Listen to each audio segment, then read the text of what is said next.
To solve this limit problem involving trig, we need to memorize the identity that sine of x over x with the limit as x goes to 0 is equal to 1. In actuality, it's not just x, it's whatever is attached to sine has to be the same.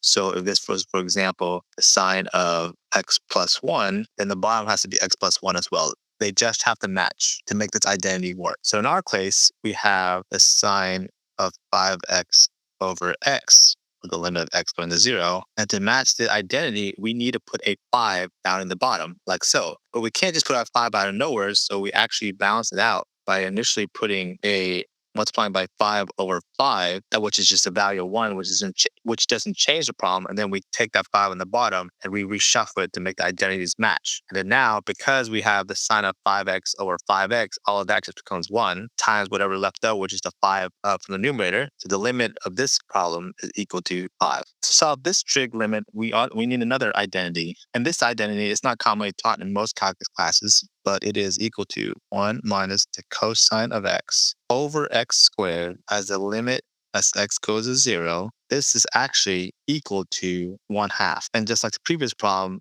it's not necessarily x, it's just whatever is attached to a cosine has to be the same. So then for our particular problem, we have 1 minus cosine of 3x over x squared with the limit of x going to 0. We need to have the bottom variable x squared equal to 3, but notice that it's squared, so we can't just attach a 3 to it. We have to attach a 3 parentheses squared. So in this case, to make that balance, we introduced a 3 in the square, so it's a 9. Just like before, the logic is we're multiplying this by 9 over 9, and that equals 1, so we don't change the nature's problem.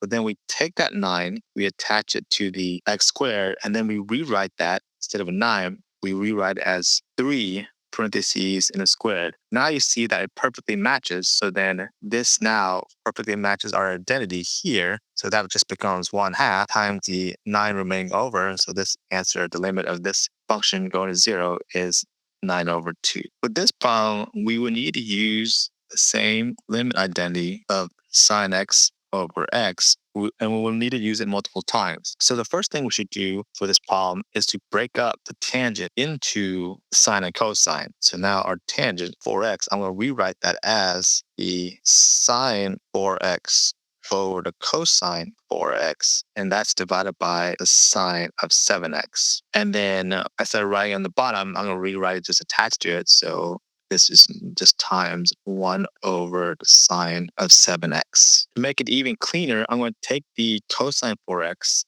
and then I'm going to move it on it and give it its own little fraction. So I'll multiply it by it's 1 over cosine of 4x. This is the sine of 1 of 4x. So now we can just deal with this problem in sections at a time. For the first term, we know we need to have a 4x on the bottom to match that 4x at the top. So for the first one here, I'm going to multiply this one by 4x over 4x. That way, I can take this 4x here and put it on the bottom there to make one identity match. For the second term, as you can see, we need to multiply that by 7x. So I'm going to multiply this one by 7x over 7x. And now I'm going to take the 7x in the numerator, shuffle it over right over that function, and that gives us the second identity. This is just our one left over. And now we can plug in our identity, sine x of 4 of x. This thing just goes to 1. Same thing for 7x over sine of x. That also just goes to 1. And then what we have left over in the beginning, we have a 4x over 1 times 1 over 7x times 1 over cosine 4x. We'll shuffle the 4x and 7x together. So this becomes 4x over 7x times 1 over cosine of 4x. So we see the x's cancel out for the 4x and 7x. So that just leaves us 4 over 7. And then plugging in the limit x goes to 0 and the cosine 4x, well, then this gives us, so we have the 4 over 7 times the cosine of 4 times 0, which is 0. The cosine of 0 is just equal to 1. So then all of this here just equals to 1. So your answer for this limit is 4 over 7. So for this problem, we can solve it one of two ways. We can either use our sine x over x identity, or we can use a trig identity, which the numerator is sine 8x minus sine 4x is equal to 2 sine 2x cosine 6x. Doing it the first method, we would split this problem into two fractions. So this becomes the sine of 8x over sine 2x minus the sine of 4x over sine of 2x. And again, we split this up to get our identities. So for the first one, we'll split up the sine of 8x over 1 times 1 over sine of 2x, and then minus the sine of 4x over 1 times 1 over sine of 2x. So for the first sine of 8x, we need an 8x on the bottom. So we have to multiply the top by 8x. And for the second one, we need to multiply 2x on top. So 2x bottom. So we see that for the first term, you have the sine 8x over x. So that one cancels to 1. Same thing over here. You got sine 2x over 2x. That also cancels to 1. So for the first term, we have left over 8x on top and 2x on bottom, leaving us just 4.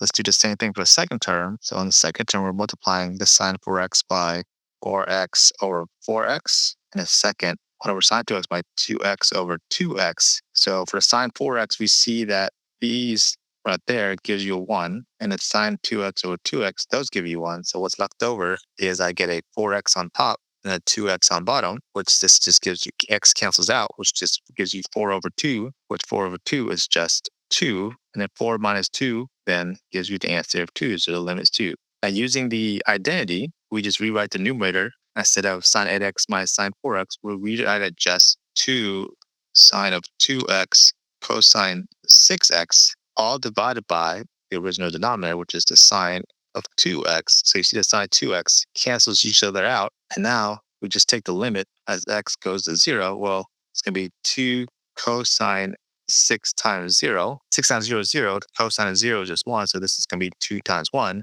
So you also get the limit of 2.